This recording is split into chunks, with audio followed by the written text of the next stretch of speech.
I mean, heading into this series, this was only the second time that these two programs have faced each other, but now it's the second of many thanks to the Trojans' recent addition to the Big Ten. Now, while it is game day, we have some breaking news here in Bloomington. On Friday afternoon, Indiana officially announced that head coach Mike Woodson intends to step away from his coaching duties at the end of the season. 4 games now remain in the regular season as Indiana now sits at 16-11 on the season and on the bubble of the NCAA tournament. The next test for the Hoosiers will fall on Wednesday as Indiana will welcome Penn State to Bloomington in hopes for a season sweep over the Nittany Lions. Yeah, well, you talked about the fans. I want to say it was after Maryland. You advanced to 5-0. It was really the first time that fans stayed in the stadium in the rain. And you said post-game in the interview and the press conference, build it and they will come. What does the next phase of building it look like to you? Well, I think that, it's a process. And it was those big shots and big moments that sent the Hoosiers home in the second round of the Big Ten tournament. Next up for the Hoosiers is the waiting game. Heading into this game, Indiana had been playing its best basketball of the season. The Hoosiers have submitted their resume. It now just lies in the selection committee's hands. Yeah, well, when we spoke earlier this week, you kind of talked about that defensive urgency that you're hoping to see from your guys. What are your first impressions of what you saw? They're just playing scared. Yep, well, it's definitely an interesting word, but there's been a common theme between these two coaches when describing their teams, and that's been their inconsistencies throughout the season. Especially looking at the Hoosiers, Jeff Mercer noted his squad as a dichotomy of sorts. Leading the team with 23 points and 3 assists, Miles Rice had his night, but he wasn't alone. Indiana's guard play took center stage on Saturday afternoon, turning what could have been a one-man show into a full team performance. Malik, 18 points, 8 rebounds in your first action back at Assembly Hall. What worked so well for you on the floor? Just getting it in my spots and being able to get to the hoop and score at will with.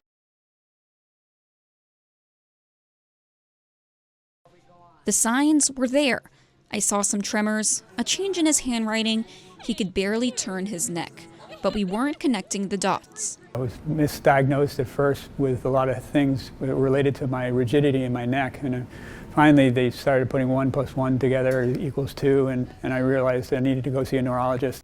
That was when he learned that he was in for the fight of his lifetime. That's when I was diagnosed with Parkinson's in March of 2022, and when that happened, you kind of feel alone, like, oh my gosh, it's not catastrophic symptoms yet, but you're scared of what's going to happen down the road. So he decided to put on the boxing gloves. I mean, they're hitting us, and they're hitting hard. And they're hitting back against Parkinson's disease, which makes its symptoms known through a reduced ability to produce dopamine in the brain. 1, 2, 3, 4, 1, 2, 3, 4. But Rocksteady Boxing is designed to help change the story. I'm young and I'm active and I want to keep living, so I will, stay as active as I can and utilize Rocksteady as another way to stay connected with people as well as just stay fit and active.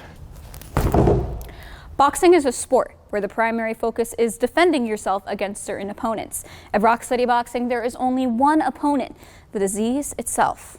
We're fighting against Parkinson's, and that's what I love about Rocksteady Boxing is the opponent is fighting Parkinson's. It's not a real person; it's fighting that disease and beating it, and don't taking it lying down. And it's physical activity like this that helps carry the mental load.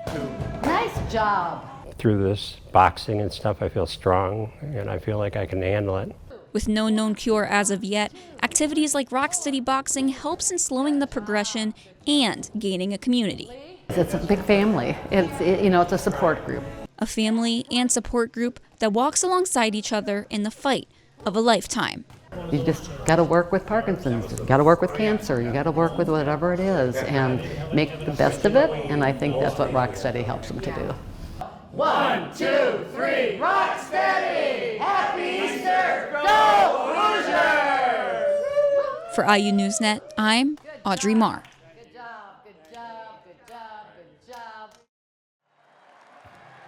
When Miles Rice first stepped onto a basketball court, there was no telling where the game would take him. Branched out to AAU, my first AAU tournament. I fouled out, I played terrible. I didn't think I was cut for it, so I wanted to go back to rec, but I stuck with it. And he stuck with it all the way to today at the collegiate level. But for Miles Rice, his biggest opponent wasn't the one facing him on the other side of the court, as life had a different challenge in store. Yeah, being diagnosed with cancer, it's never easy. After redshirting his freshman season at Washington State, Rice had suddenly been diagnosed with Hodgkin's lymphoma in September of his sophomore year. You know, seeing two sides of it from family members, that seeing one pass and one survive, you know, you kind of just, your mind starts to spiral a little bit. But like I say, at the end of the day, God has a purpose for me. I'ma always fulfill my purpose that He has for me. At first when it happened, you know, you don't think it'll happen to someone that's close to you, but it happened to the strongest person that I knew. Miles was sidelined for a second consecutive season as he underwent chemotherapy, but it was the strength of his family walking alongside him that carried him through. My mom and dad were my rock.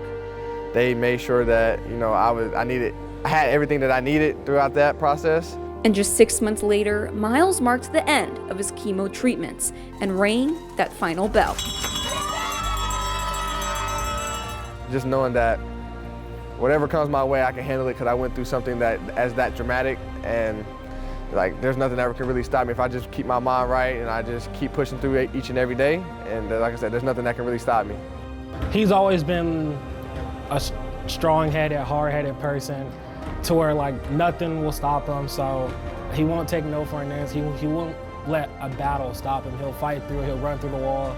He's very strong, so whatever he does, he'll be good. He'll be very great at it. But Miles' strength of character didn't just shape in his battle against cancer. It's been in his DNA from the start. He's always been a natural-born leader. Ever since we're young, we call him Mr. President. So it's good he's bringing that personality here to Indiana. A leader driven by purpose and the goal of being the best version of himself every single day. Just to be the best version of me I can. Whatever God has, you know, planned out for me and mapped out for me in my life to fulfill His work for Him that I have, then that's how I can be better. And through every battle, Miles' focus has remained the same, to not only lead, but to be one who inspires both on and off the court. Just a guy that, you know, that led people down the right path, that inspires people, and just always the guy that has a smile on his face. So anytime anybody asks about him, they were like, nah, he was always happy. He always motivated everybody.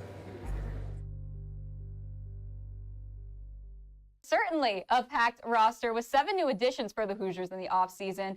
One that has brought a lot of excitement to Bloomington is Washington State transfer Miles Rice. Rice is well known for his quickness, athleticism, and leadership on the court. But Rice's impact goes far beyond the basketball court. I mean, I don't know how you can't say Michigan State. I think Indiana caught them at the right time. Yep. I know we said that absolutely. before the Oh my gosh. But I mean, for this what this Michigan State team looks like, this is, I think, the best that they've looked like in years. And March is known as the Izzo month for a reason.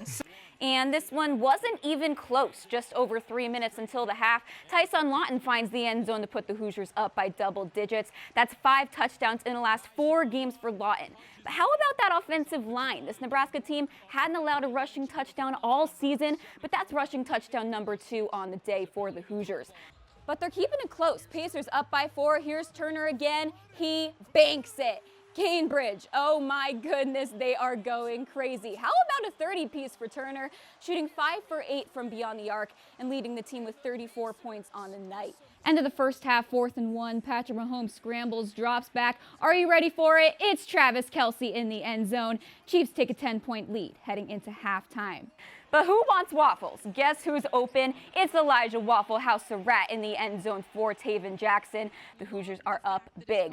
Now Rice with the offensive board behind the back to Tucker, dishes it to Carlisle, and look at the Gophers in the giving season. Make that a 3-point play to put it away.